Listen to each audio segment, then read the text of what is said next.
गर्मियों का मौसम था। सूरज की तपिश से सभी लोग पानी की कमी और गर्मी से बेहाल हो गए थे।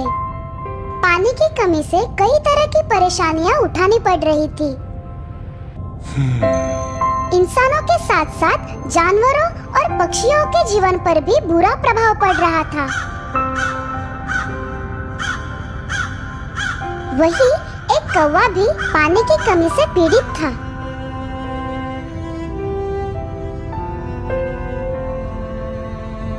कौवा काफी समय से प्यासा था। पानी की तलाश में कौवा जंगल से निकला और गांव की तरफ आ गया।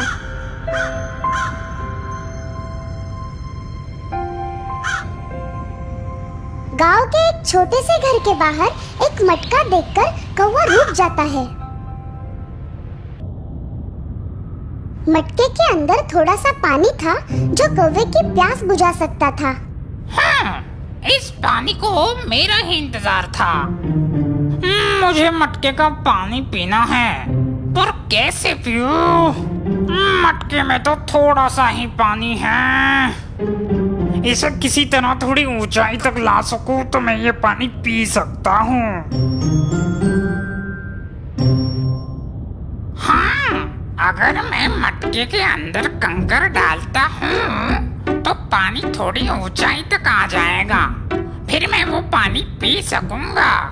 कौवा बाजू में पड़े कंकर उठाता है और उस मटके के अंदर डालने लगता है।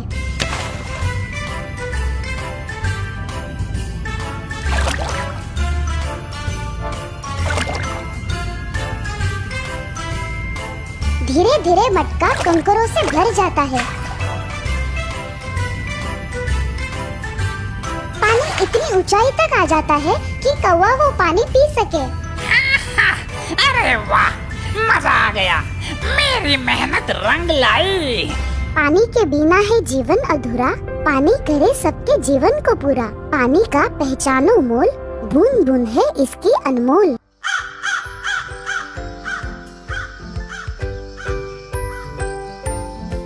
जंगल में ऊंची पेड़ की डाली पर एक कौवा अपना घोंसला बना के रहता था।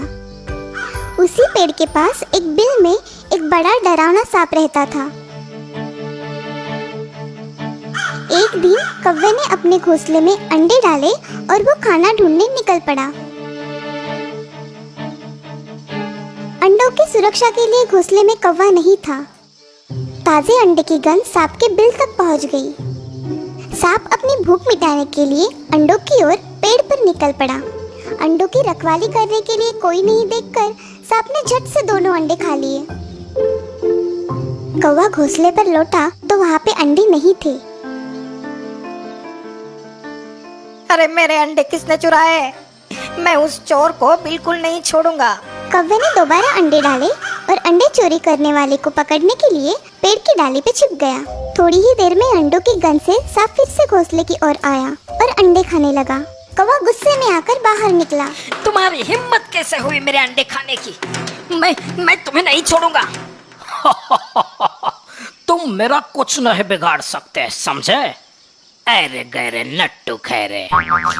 अब देखना मैं तुम्हारा क्या हाल करता हूँ। काले कौवे मत कर ज्यादा काव काव, किसी बच्चे को जाके डराओ। सांप हंसते हंसते वहाँ से निकल जाता है। कौवे को ये समझ नहीं आता कि वो सांप को कैसे सबक सिखाए। तभी उसे अपनी दोस्त लोमड़ी की याद आती है। अरे क्या हुआ? तुम इतने उदास क्यों हो भाई? दोस्त, एक बड़ा सांप मेरे सारे अंडे खा जाता है। मुझे उसे सबक सिखाना है, मगर उसका सामना मैं अकेले नहीं कर सकता। अच्छा तो ये बात है, मैं तुम्हारी मदद करूंगा, डरो मत। तुम एक काम करो, बाजू के तालाब में राजकुमारी नहाने आती है। वो अपना हार निकालकर किनारे पे रखती है। उसका हार उठाकर तुम उड़ जाना। मेरा हार, सिपाहियों पकड़ो उसे, सिपाहियों पकड़ो उसे। जब सिपाही तुम्हारा पीछा करेंगे तब तुम हार को सांप के बिल में डाल देना। लेकिन उससे क्या होगा? अरे तुम भी एकदम खाओ खुजाओ बत्ती बुझाओ वाली बात करते हो यार। पहले जो बोला वो करो, फिर देखो मजा। लोमड़ी ने जैसे कहा बिल्कुल वैसा ही कौवे ने किया। और राजकुमारी का हार सांप के बिल में डाल दिया। अनजान सांप बिल से बाहर निकला और सिपाहियों ने उसे मारना शुरू कर दिया। आखिर सांप बिल छोड़कर भाग गया। सिपाहियों ने सांप का बिल तोड़ दिया। कव्वे का बदला पूरा हुआ। कव्वे ने अपने दोस्त लोमड़ी का शुक्रिया अदा किया और निश्चिंत होकर अपने घोंसले में रहने लगा।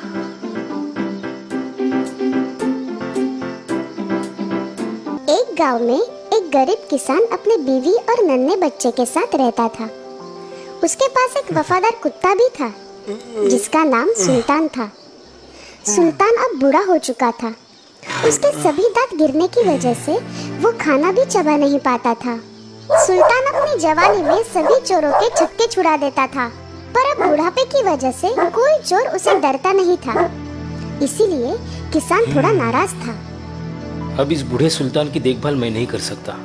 मैं इसे जंगल में छोड़ देता हूँ। पर हम इस हालात में उसे अकेला नहीं छोड़ सकते। सुल्तान उसके दोस्त भेड़िए की मदद लेने की सोचता है। वो तुरंत जंगल में भेड़िए के पास जाता है। भेड़िया उसकी बातें सुनकर दुखी हो जाता है। वो सुल्तान को एक तरकीब बताता है। अगले दिन किसान हमेशा की तरह अपने बीवी के साथ खेती का काम करने के लिए जाता है और अपने बच्चे को एक पेड़ के पास रखता है। सुल्तान उस बच्चे की रखवाली के लिए वहाँ बैठता है।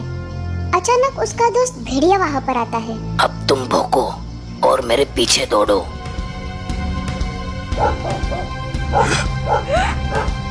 ये देखकर किसान और उसकी बीवी डरकर उसके पीछे भागने लगते हैं। सुल्तान अपनी पूरी जान लगाकर भेड़िया के पीछे भागता है। भेड़िया जंगल की एक अंधेरी गुफा में घुस जाता है। सुल्तान भी उसके पीछे पीछे जाता है। ये लो, अब तुम इस बच्चे को लेकर वापस जाओ। फिर तुम्हारा मालिक तुमसे खुश होगा और मालिक का तुम पर विश्वास बढ़ जाएगा। शुक्रिया मेरे दोस्त। बच्चे को सुल्तान के साथ सही सलामत देखकर किसान खुश हो जाता है और वो सुल्तान से माफी मांगता है। मुझे माफ कर देना मेरे दोस्त। अब तुम हमेशा मेरे साथ रहोगे।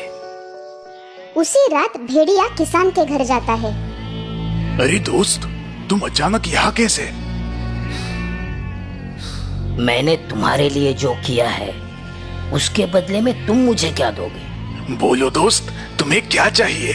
देखो, मुझे बहुत भूख लगी है और मुझे तुम्हारे मालिक की एक भेड़ खानी है। क्या? नहीं, मैं तुम्हें भेड़ नहीं दे सकता।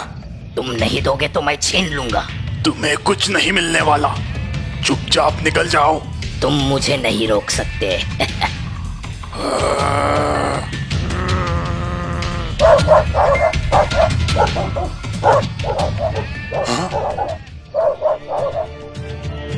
मैं आज तुम्हें नहीं छोड़ूंगा। मेरी भेड़ खाएगा तू। रुको रुको भेड़िया, रुको रुक।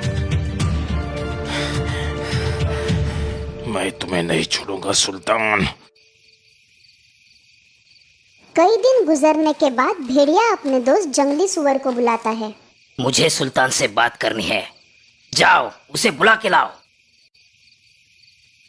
तुम्हें भेड़िया ने बुलाया है। सुल्तान अंदाजा लगाता है कि भेड़िया ऐसे ही मुझे नहीं बुलाएगा, वो जरूर मुझ पर हमला करेगा। इसलिए सुल्तान उसकी दोस्त बिल्ली को साथ लेके जाता है, जिसकी पूंछ दूर से तलवार जैसे दिखती थी। ये सुल्तान का बच्चा तुम्हें मारने के लिए तलवार लाया है। मुझे मरना नहीं है, मैं यहाँ छिप जाता हूँ। मैं भी छुप जाता हूँ। सुअर पास की झाड़ी में छुप जाता है और भेड़िया पास ही के पेड़ पर चढ़ जाता है। सुल्तान को लगता है कि भेड़िया अभी तक आया ही नहीं।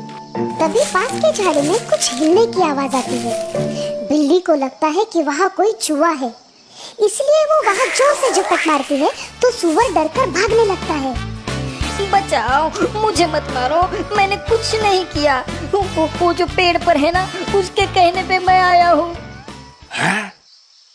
अरे दोस्त, तुम ऊपर क्या कर रहे हो? तुम्हारा दोस्त तुम्हें मिलने आया है, नीचे आओ। ये सोचकर कि भेड़िया होकर भी मैं एक कुत्ते से डर गया, भेड़िया बहुत शर्मिंदा था। एक अच्छा दोस्त ना हो पाने की वजह से उसे बुरा भी लग रहा था। लेकिन जैसे ही वो सामने आया, बूढ़े सुल्तान ने उसे बिना बोले गले लगा लिया। भेड़िए ने सुल्तान से माफी मांगी और अपनी दोस्ती कायम रखने का वचन दिया।